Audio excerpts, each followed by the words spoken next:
Hi, ഞാൻ doctor Juhi Das, Q&B health കെയറിലെ homoeopathic ഫിസിഷ്യനാണ്. വൃക്കകളുടെ മെയിൻ ധർമ്മം എന്ന് പറയുന്നത് ഫിൽട്രേഷൻസ് ആണ്. അതായത് എക്സ്ക്രീഷൻ മെത്തേഡാണ് അത് ചെയ്യുന്നത്. അതായത് രക്തത്തിൽ നിന്നും ഇംപ്യൂരിറ്റീസിനെ പുറന്തള്ളപ്പെടുന്നതാണ് അതിൻ്റെ മെയിൻ ഫങ്ഷൻസ് എന്ന് പറയുന്നത്. അപ്പോൾ വൃക്ക വഴി പുറന്തള്ളപ്പെടുന്ന ഒരു എക്സ്ക്രീറ്ററി പ്രൊഡക്റ്റാണ് യൂറിൻ എന്ന് പറയുന്നത്. ഈ ഒരു യൂറിൻ്റെ കളർ അടിസ്ഥാനത്തിൽ പല രീതിയിലുള്ള അസുഖങ്ങളെ നമുക്ക് ഡയഗ്നോസ് ചെയ്യാൻ പറ്റുന്നതാണ്. ഇന്നത്തെ വീഡിയോയിലൂടെ യൂറിൻ കളർ ചേഞ്ചസ് ഏതൊക്കെ അസുഖത്തിനെയാണ് സൂചിപ്പിക്കുന്നതെന്ന് ഡിസ്കസ് ചെയ്യാം. നമ്മുടെ ശരീരത്തിലെ ഏറ്റവും പ്രധാനപ്പെട്ട ഒരു അവയവമാണ് വൃക്കകൾ എന്ന് പറയുന്നത്. വാരിയലിൻ്റെ താഴെ ഒരു ബീനാകൃതിയിലാണ് വൃക്കകൾ സ്ഥിതി ചെയ്യുന്നത്. ഇതിൻ്റെ ഒരു വേസ്റ്റ് പ്രൊഡക്റ്റ് ആണ് യൂറിൻ എന്ന് പറയുന്നത്. അതായത് ഒരു എക്സ്ക്രീറ്ററി പ്രൊഡക്റ്റ് ആണ് യൂറിൻ. യൂറിൻ്റെ നോർമൽ കളർ ഒരു സ്ട്രോ കളറാണ്, അല്ലെങ്കിൽ ഒരു വൈക്കോലിൻ്റെ കളറാണ് യൂറിൻ്റെ നോർമൽ കളർ എന്ന് പറയുന്നത്. എന്നാൽ ഈ ഒരു കളറിൻ്റെ ചേഞ്ചസ് നോക്കിയിട്ടാണ് നമുക്ക് എന്തെങ്കിലും അസുഖമുണ്ടോ എന്ന് തിരിച്ചറിയുന്നത്. ഇപ്പോൾ എന്തെങ്കിലും യൂറിനറി ഇൻഫെക്ഷൻസ് ഒക്കെ വരുവാണെങ്കിൽ ആദ്യം തന്നെ ടെസ്റ്റ് ചെയ്യുന്നത് യൂറിൻ ടെസ്റ്റ് ആണ്. അപ്പോൾ അതിൽ പസൽസ് ഉണ്ടോ, ബാക്ടീരിയ പ്രസൻ്റ് ആണോ എന്നൊക്കെ അറിയുന്നത് ആ ഒരു യൂറിൻ കൾച്ചറിലൂടെയും യൂറിൻ ടെസ്റ്റിലൂടെയാണ്. അപ്പോൾ നോർമലി നമ്മുടെ ശരീരത്തിലെ ഒരു യൂറിൻ ഔട്ട്പുട്ട് എന്ന് പറയുന്നത് 1.5 ലിറ്റർ ആണ്, അല്ലെങ്കിൽ 1.5 ലിറ്റർ ടു 2 ലിറ്റർ വരെയാണ് യൂറിനറി ഔട്ട്പുട്ട്, പുറന്തള്ളപ്പെടുന്ന യൂറിൻ്റെ എമൗണ്ട് എന്ന് പറയുന്നത്. എന്നാൽ നമ്മുടെ ബോഡിക്ക് ആവശ്യമായിട്ടുള്ള വാട്ടർ ഇൻടേക്ക് നോക്കുകയാണെങ്കിൽ 2.5 ടു 3 ലിറ്റർ വരെയാണ് നമ്മളെ വെള്ളത്തിൻ്റെ അളവ്. ഏകദേശം ഒരു 8 ഗ്ലാസ് മുതൽ ഒരു 10 ഗ്ലാസ് വരെ എന്നുള്ള കണക്കിലായിരിക്കണം നമ്മളെ ബോഡിയിലെ വാട്ടർ ഇൻടേക്ക് എന്ന് പറയുന്നത്. എന്നാൽ നമ്മളെ ബോഡിയിൽ ആ ഒരു ജലാംശം നമ്മൾ കൃത്യമായിട്ട് മെയിൻറ്റെയിൻ ചെയ്തിട്ടില്ലെങ്കിൽ കിഡ്നി കൃത്യമായിട്ട് പ്രവർത്തിക്കില്ല, അല്ലെങ്കിൽ വൃക്കകൾ തകരാറിലാവുകയും അത് കിഡ്നി സ്റ്റോൺ കംപ്ലയിൻസും അതേപോലെ തന്നെ നെഫ്രോപ്പതി പോലത്തെ കംപ്ലയിൻസ് എല്ലാം സ്റ്റാർട്ട് ചെയ്യുന്നതാണ്. ഡയബറ്റിസ് രോഗികൾക്ക് വളരെ കോമൺ ആയിട്ട് കണ്ടുവരുന്ന ഒരു ബുദ്ധിമുട്ടാണ് ഡയബറ്റിക് നെഫ്രോപ്പതി കംപ്ലയിൻസ്. അതായത് യൂറിനറി ടെൻഡൻസി കൂടി വരുന്നു, എർജിങ് വരിക, അതായത് ഇടയ്ക്കിടയ്ക്ക് യൂറിൻ പാസ് ചെയ്യുന്ന ഒരു ടെൻഡൻസി ഉണ്ടാവുന്നു. യൂറിൻ പാസ് ചെയ്ത് കഴിഞ്ഞാലും ഒരു സാറ്റിസ്ഫാക്ടറി ഫീലിംഗ് ഇല്ലാത്തൊരവസ്ഥ വരുന്നു. രാത്രി കാലങ്ങളിൽ ഈ ഒരു മൂത്രശങ്ക വർദ്ധിച്ചു വരുന്നു. അത് ഡയബറ്റീസിൻ്റെ കേസസിൽ. അതേപോലെ തന്നെ പുരുഷന്മാരിൽ കാണപ്പെടുന്ന പ്രോസ്റ്റേറ്റ് ഗ്രന്ഥിയിൽ എന്തെങ്കിലും നീർക്കെട്ട് ഉണ്ടാവുന്നു. ബിനൈൻ പ്രോസ്റ്റേറ്റ് ഹൈപ്പർട്രോഫി അല്ലെങ്കിൽ ബിനൈൻ പ്രോസ്റ്റേറ്റിക് മെഗാലോ എന്ന് പറയുന്ന ആ ഒരു നീർക്കെട്ടിൻ്റെ പ്രശ്നങ്ങൾ ഉണ്ടെങ്കിലും ഇത്തരം യൂറിനറി കംപ്ലയിൻസും സ്റ്റാർട്ട് ചെയ്യുന്നതാണ്. എസ്പെഷ്യലി ഒരു 40+ ആയിട്ടുള്ള ആളുകൾ, അല്ലെങ്കിൽ ഏജ് കൂടിയിട്ടുള്ള ആളുകളിലാണ് വളരെ കോമൺ ആയിട്ട് ഈ ഒരു BPH കംപ്ലയിൻസ് സ്റ്റാർട്ട് ചെയ്യുന്നത്. അപ്പോൾ അതിൻ്റെ ഒരു മെയിൻ ലക്ഷണം എന്ന് പറയുന്നത് വീക്ക് സ്ട്രീം, അതായത് യൂറിൻ്റെ ഒഴുക്ക് വളരെ സ്ലോ ആവുന്നു, ഭയങ്കരമായിട്ട് സ്ട്രെയിൻ ചെയ്യേണ്ട ഒരു അവസ്ഥ ഉണ്ടാവുന്നു, അടിവയറ്റുന്ന ഒരു വേദന ഫീൽ ചെയ്യുക, നടുവേദന ഉണ്ടാവുക, ഇടയ്ക്കിടയ്ക്ക് യൂറിൻ പാസ് ചെയ്യേണ്ട ഒരു അവസ്ഥ ഉണ്ടാവുന്നു, പാസ് ചെയ്ത് കഴിഞ്ഞാലും ഇനിയും പോകണം എന്നുള്ള ഒരു തോന്നലുണ്ടാവുന്നു, ഒരു ഡ്രിബ്ലിങ്, ഇടയ്ക്കിടയ്ക്ക് ഒരു ഡ്രോപ്പ് ബൈ ഡ്രോപ്പ് ആയിട്ട് പോകുന്നു. ചില ആളുകൾക്ക് അത് ഇൻവോളണ്ടറി ആയിട്ട് പോകുന്നു. ഇൻവോളണ്ടറി ആയിട്ട് പോകുന്നതിൻ്റെ മെയിൻ റീസൺ എന്ന് പറയുമ്പോൾ അവിടെ നാഡികൾക്ക് അല്ലെങ്കിൽ നെർവ്സിന് എന്തെങ്കിലും കംപ്ലയിൻസ് സംഭവിച്ചിട്ടുള്ളപ്പോൾ, അല്ലെങ്കിൽ മൂത്രാശയ സഞ്ചിയിലേക്ക് ഫലം കൊടുക്കുന്ന നാഡികൾക്ക് എന്തെങ്കിലും ക്ഷതം സംഭവിക്കുമ്പോഴാണ് ഇൻവോളണ്ടറി നമ്മൾ അറിയാതെ തന്നെ യൂറിൻ പാസ് ചെയ്യുന്നതിൻ്റെ മെയിൻ റീസൺ ഇതാണ്. സോ നമ്മളെ ബോഡിക്ക് ആവശ്യമായിട്ടുള്ള വാട്ടർ ഇൻടേക്ക് നമ്മൾ നിർബന്ധമായിട്ടും മെയിൻറ്റെയിൻ ചെയ്യാൻ ശ്രമിക്കുക. അമിതമായിട്ട് നമ്മൾ വെള്ളം കൺസ്യൂം ചെയ്ത് കഴിഞ്ഞാലും അത് അതിലേറെ പ്രശ്നങ്ങൾ ഉണ്ടാക്കുന്നു. ഓക്കാനം, ഛർദി, മസിൽ ക്രാംസ്, ഇലക്ട്രോലൈറ്റ് ഇംബാലൻസ്, അത്തരം സിംറ്റംസ് എല്ലാം സ്റ്റാർട്ട് ചെയ്യുന്നതാണ്. സോ ബോഡിക്ക് ആവശ്യമായിട്ടുള്ള ആ ഒരു ജലാംശം നിർബന്ധമായിട്ടും നിങ്ങൾ മെയിൻറ്റെയിൻ ചെയ്യാൻ ശ്രമിക്കുക. ഇനി യൂറിൻ്റെ കളർ നോക്കിയിട്ട് എങ്ങനെ നമ്മൾ അസുഖത്തിനെ ഡിഫറൻഷിയേറ്റ് ചെയ്യാം? ആദ്യത്തേത് ഞാൻ പറഞ്ഞു, യൂറിൻ്റെ ഒരു കളർ എന്ന് പറയുന്നത് സ്ട്രോ കളർഡ് വൈക്കോലിൻ്റെ കളറാണ്. അതേപോലെ തന്നെ അതൊരു ക്ലിയർ ലിക്വിഡ് ആണ്.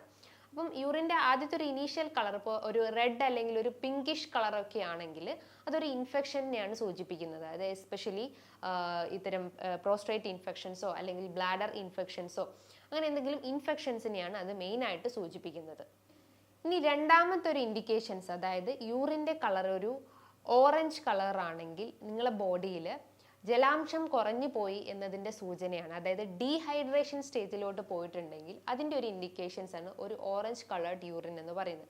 അതേപോലെ നിങ്ങൾ കൂടുതലായിട്ടും സൺലൈറ്റ് എക്സ്പോഷർ ആയിട്ടുണ്ടെങ്കിൽ, വെയിൽ നന്നായിട്ട് കൊണ്ടിട്ടുണ്ടെങ്കിലും ഇത്തരം ലക്ഷണങ്ങൾ കാണിക്കും. അതേപോലെ ഹെപ്പറ്റൈറ്റിസ് കേസസിലും യൂറിൻ്റെ ആ ഒരു കളർ നോക്കുമ്പോൾ ഇത്തരം ഡാർക്ക് ഓറഞ്ച് കളറായിട്ട് പ്രത്യക്ഷപ്പെടാം.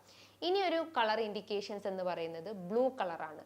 ബ്ലൂ കളർ ഇൻഡിക്കേറ്റ് ചെയ്യുന്നത് നിങ്ങൾ എന്തെങ്കിലും ഡൈസ്, പ്രോസസ്സ് ചെയ്തിട്ടുള്ള ഭക്ഷണങ്ങളിലെല്ലാം നിങ്ങൾ ഇത്തരം കളേഴ്സൊക്കെ ആഡ് ചെയ്തിട്ടുള്ള ഭക്ഷണങ്ങളൊക്കെ കഴിക്കുകയാണെങ്കിലും അതിൻ്റെ ഭാഗമായിട്ടും ഇത്തരം ബ്ലൂ അല്ലെങ്കിൽ ലൈറ്റ് ബ്ലൂ കളർ യൂറിൻ കണ്ടെന്ന് വരാം. ഇനി മറ്റൊരു ഇൻഡിക്കേഷൻസ്, അതായത് യൂറിൻ്റെ കളർ നല്ല ബ്രൗൺ കളർ, ഒരു കാപ്പി കളറാണെങ്കിൽ അത് സൂചിപ്പിക്കുന്നത് നിങ്ങളെ ലിവർ തകരാറിലാണെന്നാണ്. അതായത് സിറോസിസോ അല്ലെങ്കിൽ ഫാറ്റി ലിവർ കംപ്ലയിൻസോ അല്ലെങ്കിൽ എന്തെങ്കിലും ട്യൂമർ, ക്യാൻസറസ് ഗ്രോത്തോ ഒക്കെ ലിവറിനെ ബാധിച്ചിട്ടുണ്ടെങ്കിൽ അതിൻ്റെ ഒരു ആഫ്റ്റർ എഫക്റ്റ് ആണ് നമുക്ക് യൂറിനിൽ ബ്രൗൺ കളർ പ്രത്യക്ഷപ്പെടുന്നത്.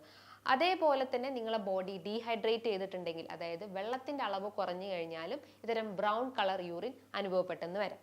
ഇനി മറ്റൊരു ഇൻഡിക്കേഷൻസ് എന്ന് പറയുന്നത് ക്ലൗഡി യൂറിൻ, ഒരു പുക പോലെ നിങ്ങളെ യൂറിൻ കാണപ്പെടുകയാണെങ്കിൽ അത് പസ് സെൽസ് ഇൻഡിക്കേറ്റ് ചെയ്യുന്നു. അതായത് യൂറിനറി ട്രാക്ട് ഇൻഫെക്ഷൻസ് കാണപ്പെടുന്നുണ്ട്.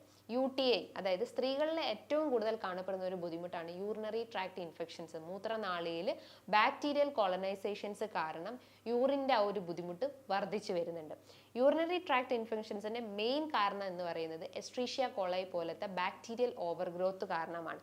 അത് ഫീമെയിൽസിലാണ് ഏറ്റവും കൂടുതൽ കാണപ്പെടുന്നത്. അതിൻ്റെ മെയിൻ റീസൺ എന്ന് പറയുമ്പം സ്ത്രീകളിൽ ഷോർട്ട് യൂറേത്ര, അതായത് മൂത്രനാളിയുടെ നീളം വളരെ കുറവാണ് സ്ത്രീകളിൽ. അതേപോലെ തന്നെ ആനൽ ഓപ്പണിങ്ങും, മലദ്വാരത്തിൻ്റെ ഓപ്പണിങ്ങും, അതേപോലെ തന്നെ യൂറേത്രൽ ഓപ്പണിങ്ങും, യൂറിനറി ഓപ്പണിങ്ങും, വജൈനൽ ഓപ്പണിങ്ങും എല്ലാം വളരെ അടുത്തടുത്താണ് സ്ത്രീകളിൽ സ്ഥിതി ചെയ്യപ്പെടുന്നത്. അപ്പം ഒരു സ്ഥലത്ത് ഇൻഫെക്ഷൻസ് വന്നു കഴിഞ്ഞാൽ ഓട്ടോമാറ്റിക്കലി അത് മറ്റുള്ള ഭാഗത്തേക്കെല്ലാം സ്പ്രെഡ് ആവാനുള്ള ഒരു ചാൻസസ് ഉണ്ട്. സോ ഈ രണ്ട് റീസൺസ് ആണ് സ്ത്രീകളിൽ യൂറിനറി ട്രാക്ട് ഇൻഫെക്ഷൻസ് വരാനുള്ള മെയിൻ കാരണങ്ങൾ എന്ന് പറയുന്നത്. ഇനി നിങ്ങളെ യൂറിൻ ഒരു വൈറ്റ് സാൻഡ് അപ്പിയറൻസ് ആണെങ്കിൽ, അതിൽ സ്പേം കൗണ്ട് കൂടുതലാണെങ്കിൽ സ്പേമിൻ്റെ പ്രസൻസ് ഉണ്ടെന്ന് മനസ്സിലാക്കുന്നതാണ്. ഇനി നിങ്ങളെ യൂറിനിൽ പത അല്ലെങ്കിൽ ഒരു ഫോമി യൂറിൻ ആണെങ്കിൽ, നന്നായിട്ട് പതഞ്ഞിട്ടുള്ള ഒരു യൂറിൻ ആണെങ്കിൽ അത് പ്രോസ്ട്രേറ്റ് ഇൻഫെക്ഷനെ സൂചിപ്പിക്കുന്നു. അതേപോലെ തന്നെ എന്തെങ്കിലും ബ്ലാഡർ ഇൻഫെക്ഷൻ, സിസ്റ്റൈറ്റിസ്, അതായത് മൂത്രാശയ സഞ്ചിയിൽ എന്തെങ്കിലും ഇൻഫ്ലമേഷൻസ് അല്ലെങ്കിൽ നീർക്കെട്ടിനെ സൂചിപ്പിക്കുന്നു. അതേപോലെ തന്നെ നിങ്ങളുടെ ശരീരത്തിലെ യൂറിക് ആസിഡ്, ക്രിയാറ്റിനിൻ എന്തെങ്കിലും വേരിയേഷൻസ് വന്നു കഴിഞ്ഞാൽ ഓട്ടോമാറ്റിക്കലി നിങ്ങളുടെ യൂറിനിൽ ഒരു പത നിറയാനുള്ള ഒരു ചാൻസസ് ഉണ്ട്. അപ്പോൾ ഇത്തരം പ്രോസ്ട്രേറ്റ് ട്രബിൾസോ അല്ലെങ്കിൽ യൂറിനറി ഇൻഫെക്ഷൻസോ ഒക്കെ വരികയാണെങ്കിൽ നിങ്ങൾ കൃത്യമായിട്ടുള്ള വാട്ടർ ഇൻടേക്ക് മെയിൻറ്റെയിൻ ചെയ്യാൻ ശ്രമിക്കുക. ഡെയിലി ഞാൻ പറഞ്ഞിട്ടുള്ളത് 8 ഗ്ലാസ് മുതൽ 10 ഗ്ലാസ് വരെയുള്ള ആ ഒരു വാട്ടർ ഇൻടേക്ക് കൃത്യമായിട്ട് മെയിൻറ്റെയിൻ ചെയ്യാൻ ശ്രമിക്കുക. ഇനി വൃക്ക സംബന്ധമായിട്ടുള്ള രോഗങ്ങളുള്ള ആളുകളാണെങ്കിൽ കുറേ കാര്യങ്ങൾ നിങ്ങൾ ഒഴിവാക്കേണ്ടതായിട്ടുണ്ട്. അതായത് റെഡ് മീറ്റിൻ്റെ ഉപയോഗം, ഈസ്റ്റ് അടങ്ങിയിട്ടുള്ള ഭക്ഷണങ്ങൾ, കൂടുതൽ ഷുഗറി റിച്ച് ആയിട്ടുള്ള ഭക്ഷണങ്ങൾ, ആർട്ടിഫിഷ്യൽ സ്വീറ്റ്നസ് ആഡ് ചെയ്തിട്ടുള്ള ഭക്ഷണങ്ങളെല്ലാം പൂർണ്ണമായിട്ടും ഉപേക്ഷിക്കാൻ ശ്രമിക്കുക. നല്ലപോലെ വ്യായാമങ്ങൾ ചെയ്യുക, അതായത് ബോഡി എപ്പോഴും ഹൈഡ്രേറ്റ് ചെയ്തുകൊണ്ടിരിക്കുക. ഹൈഡ്രേഷൻ പ്രോസസ്സിലൂടെ തന്നെ ഒരുവിധം ബോഡിയിൽ ഉണ്ടാകുന്ന ടോക്സിൻസിനെ നമുക്ക് റിമൂവ് ചെയ്യാൻ പറ്റുന്നതാണ്. നന്നായിട്ട് സ്ലീപ്പ് അല്ലെങ്കിൽ ഉറക്കം കൃത്യമായിട്ട് മെയിൻറ്റെയിൻ ചെയ്യാൻ ശ്രമിക്കുക. കാരണം ഉറക്കം എല്ലാത്തിൻ്റെയും അടിസ്ഥാനമാണ്. നമ്മളെ ബോഡിയിൽ ഉണ്ടാകുന്ന ഫിസിയോളജിക്കൽ ആക്ടിവിറ്റീസ് എല്ലാം കൺട്രോൾ ചെയ്യുന്നത് ഈ ഒരു സ്ലീപ്പ് ഡ്യൂറേഷൻസിലാണ്. അപ്പോൾ കൃത്യമായിട്ട് 7 to 8 hours deep sleep maintain ചെയ്യാൻ ശ്രമിക്കുക. അതോടൊപ്പം തന്നെ ബോഡി വർക്കൗട്ട്സ്, അതായത് എന്തെങ്കിലും പ്രാണായാമോസോ ബ്രീത്തിങ് എക്സസൈസ് ചെയ്യാൻ ശ്രമിക്കുക. നമ്മുടെ ഹൃദയത്തിൻ്റെ ആരോഗ്യം മെച്ചപ്പെടുത്താനും ബ്രെയിൻ ഫങ്ഷനിങ് എല്ലാം മെച്ചപ്പെടുത്താൻ വേണ്ടിയിട്ട് നന്നായിട്ട് ബ്രീത്തിങ് എക്സസൈസ് ചെയ്യാൻ ശ്രമിക്കുക. ഇനിയിപ്പോൾ പ്രോസ്ട്രേറ്റ് ഇൻഫെക്ഷൻസ് ഉള്ള ആളുകളാണെങ്കിൽ അവർ ശ്രദ്ധിക്കേണ്ട കാര്യങ്ങൾ എന്ന് പറയുമ്പോൾ അവർക്ക് കീഗൽ എക്സസൈസ് ഫോളോ ചെയ്യാവുന്നതാണ്. കീഗൽ എക്സസൈസ് എന്ന് പറയുമ്പോൾ അവരുടെ ബട്ടക്സ്, അതായത് ബാക്ക് മസിൽസിനെ കൂടുതൽ സ്ട്രെങ്തൻ കൊടുക്കുന്ന രീതിയിലുള്ള എക്സസൈസ് ആണ് കീഗൽ എക്സസൈസ് എന്ന് പറയുന്നത്. അത് നന്നായി ചെയ്തു കഴിഞ്ഞാൽ ആ ഒരു ഇൻഫ്ലമേഷൻസ് കുറയ്ക്കാൻ പറ്റുന്നതാണ്. അതോടൊപ്പം തന്നെ ഭക്ഷണ രീതികളും ശ്രദ്ധിക്കണം. കൂടുതൽ സാൾട്ട് ഏറിയിട്ടുള്ള ഭക്ഷണങ്ങൾ അല്ലെങ്കിൽ കൂടുതൽ ഷുഗറി സ്പൈസി ആയിട്ടുള്ള ഭക്ഷണങ്ങൾ അളവ് മാക്സിമം റെഡ്യൂസ് ചെയ്യാൻ ശ്രമിക്കുക. ആൻറ്റി ഇൻഫ്ലമേറ്ററി റിച്ച് ആയിട്ടുള്ള ഭക്ഷണങ്ങൾ എടുക്കാൻ ശ്രമിക്കുക. ഗോവ, അതേപോലെ തന്നെ സിട്രസ് വിഭാഗത്തിൽപ്പെടുന്ന ഓറഞ്ച്, മൊസംബി, നെല്ലിക്ക ഇതൊക്കെ ധാരാളം ഉൾപ്പെടുത്താൻ ശ്രമിക്കുക. അവക്കാഡോസ് ഉൾപ്പെടുത്താൻ ശ്രമിക്കുക. ഇനിയിപ്പോൾ വെജിറ്റബിൾസിൻ്റെ കേസ് നോക്കുകയാണെങ്കിൽ ക്യാരറ്റ്, ബ്രൊക്കോളി അല്ലെങ്കിൽ ക്രൂസിഫറസ് വെജിറ്റബിൾസ് ഒക്കെ നിങ്ങളുടെ ഭക്ഷണത്തിൽ ഉൾപ്പെടുത്താവുന്നതാണ്. എന്തെങ്കിലും നട്ട്സ് ഐറ്റംസ് ഡെയിലി 1-2 വെച്ച് കഴിക്കാവുന്നതാണ്. റെഡ് മീറ്റ്സ് മാക്സിമം കട്ട് ചെയ്യാൻ ശ്രമിക്കുക. മത്സ്യങ്ങൾക്ക് നിങ്ങൾക്ക് കഴിക്കാവുന്നതാണ് ഒരു മിതമായ രീതിയിൽ. എക്സെപ്റ്റ് ഈ ക്രിയാറ്റിനിൻ അല്ലെങ്കിൽ യൂറിക് ആസിഡ് പേഷ്യൻസ് ആണെങ്കിൽ അതിൻ്റെ അളവ് കുറയ്ക്കുക. മറ്റുള്ള കേസസിലാണെങ്കിൽ നിങ്ങൾക്ക് ഒരു മിതമായ രീതിയിൽ നിങ്ങൾക്ക് ഇത്തരം മത്സ്യങ്ങൾ കഴിക്കാവുന്നതാണ്. സോ നിങ്ങളുടെ യൂറിൻ കളറിൻ്റെ അടിസ്ഥാനത്തിൽ എന്തൊക്കെ അസുഖങ്ങളാണെന്ന് നിങ്ങൾക്ക് ഇന്നത്തെ ഈ വീഡിയോയിലൂടെ മനസ്സിലായെന്ന് കരുതുന്നു. സോ ഇങ്ങനത്തെ എന്തെങ്കിലും ലക്ഷണങ്ങൾ നിങ്ങൾക്ക് കാണിക്കുകയാണെങ്കിൽ നിർബന്ധമായിട്ടും നിങ്ങളൊരു ഡോക്ടറെ കൺസൾട്ട് ചെയ്തിട്ട് അതിന് പ്രോപ്പർ ആയിട്ടുള്ള ഒരു ട്രീറ്റ്മെൻറ്റ് തുടങ്ങേണ്ടതാണ്. ഇനി ഇതുമായി ബന്ധപ്പെട്ട എന്തെങ്കിലും ഡൗട്ട്സ് ഉണ്ടെങ്കിൽ താഴെ കാണുന്ന നമ്പറിൽ കോൺടാക്റ്റ് ചെയ്യാവുന്നതാണ്. നല്ലൊരു ഹെൽത്ത് ടോപ്പിക്കുമായി വീണ്ടും കാണാം. താങ്ക്